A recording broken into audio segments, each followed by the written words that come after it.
That's All right. I threw it up at the rim. You knocked it down. See, Jenna's so mad right now. You guys are so good at virtual basketball. So good at virtual basketball.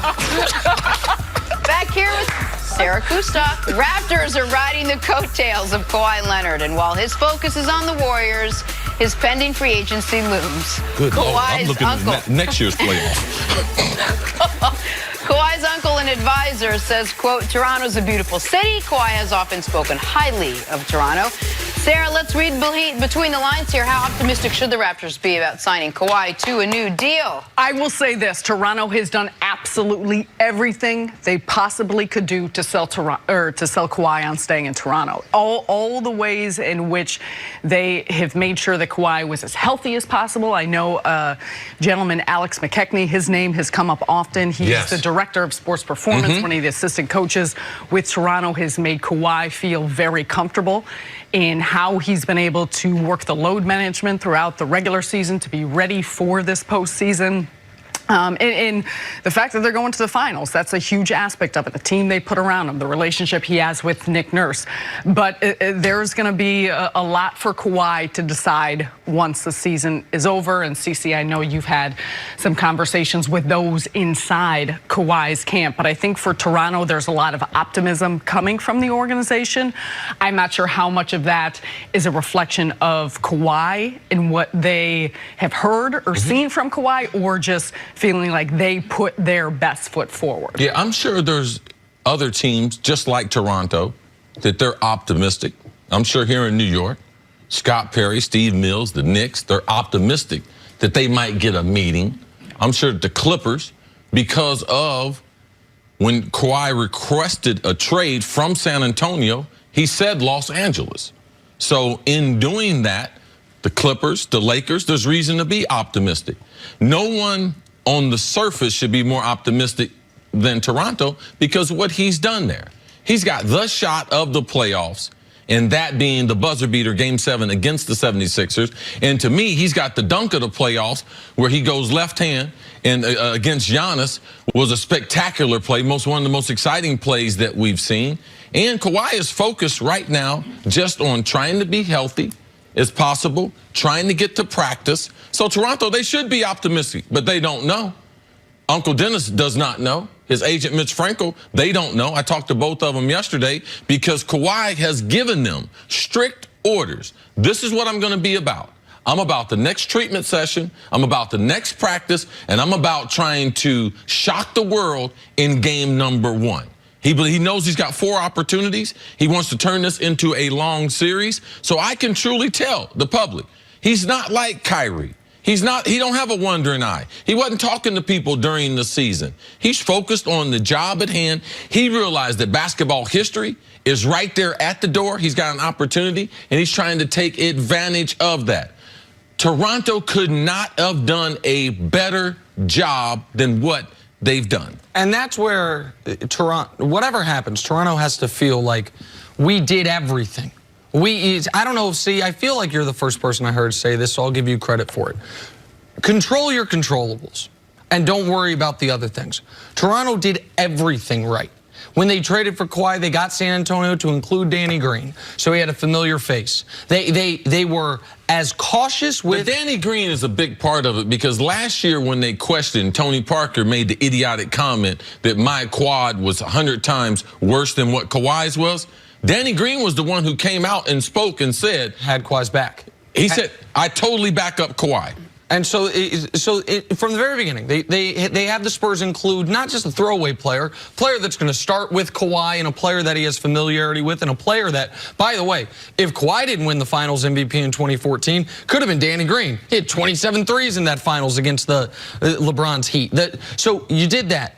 You were as cautious with him during the season as I've ever seen with a healthy player. I mean, the reason Kawhi almost didn't even make second team All-NBA was because people said, man, he missed 22 games during the year without a clear, it's not like he missed a month with injury, of healthy scratches. During the year, you said, we're gonna go even more all in on this season. You trade for Marc Gasol. It's one of the biggest additions any team made during the season. And now you have put Kawhi in a position where if the question is, where am I, let's say they fall short of a championship, where am I in best position to win a title? You can make strong argument it's exactly where he is. So Toronto's done everything they can do, and he still might leave. He still might have just simply been very professional about this.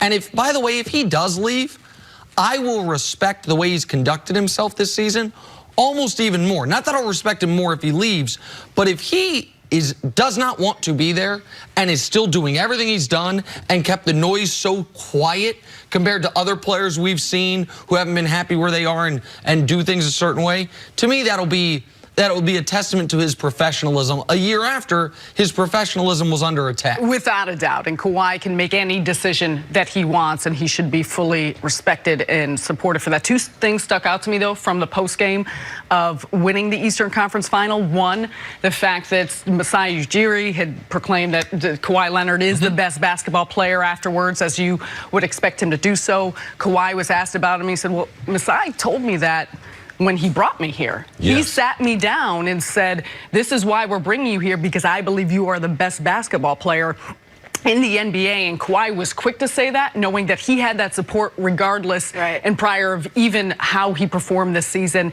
in the playoffs. Secondly, Kyle Lowry was a player who was very disappointed in the trade. Understandably so. He felt trade my best friend, he felt like he lost his best friend, and he was the person that Kawhi Leonard pointed out and said, Kyle has helped me so much throughout the course of the year, getting adjusted both on the court, off the court. I go to him for questions. Kyle Lowry looked at Kawhi Leonard when asked what was the difference of you getting here. He laughed a couple times, and this is the man that did it. So I think to their relationship that they built is something that's very significant. If the Raptors lose Kawhi Leonard and you're the Raptors, do you make that trade again? Yeah. Oh, absolutely. 100%. 99 playoff games they played. Even though you're going to come back next year, you have no Kawhi and no DeMar DeRozan. 99 playoff games they played in before, in the clincher in game number 6, Kawhi delivers the 27 and 17. First time in NBA history that North America is represented by a team from Canada. This is a United States game. And now we got a team from Canada. That history right there is worth it. And I know Toronto, if they have to make the trade, they're able to do it, because in hindsight, it got me to where I was always trying to get to, Nick. And by the way, you look back on what they gave up. They didn't give up that much, and they have now as you mentioned, the greatest moment in Canadian basketball history. One other thing, it might be very small, that Toronto has going for it is, while I give Drake a hard time, they have amazing fans, and they have an amazing crowd in and outside of the arena. They've gotten fortunate in this regard. The two biggest moments have happened at home. So he hits that game winner. It wasn't game 6 to clinch the series. It was game 7. And he got to bask in that crowd. They clinched the NBA Finals berth at home. So they get that trophy presentation at home on the court, not back in a locker room. Like those are small things, but you create more memories, you create more traction, more of a reason for someone to stay. Again, nobody knows. Doesn't seem like Uncle Dennis even knows what Kawhi's going to do, but Toronto's positioned themselves as well as they possibly could have. All right, Sarah, stick around. I have a really good feeling, but you're not. I can't say it till after the finals. Okay. Coming up, are the Warriors in jeopardy of dropping game 1 without Kevin Durant? That's next on First Things I'm First. willing to take a bribe. I thought you were going to say Nick giving Drake a hard time. I feel like that's putting it gently. Nick's just jealous of Drake. No.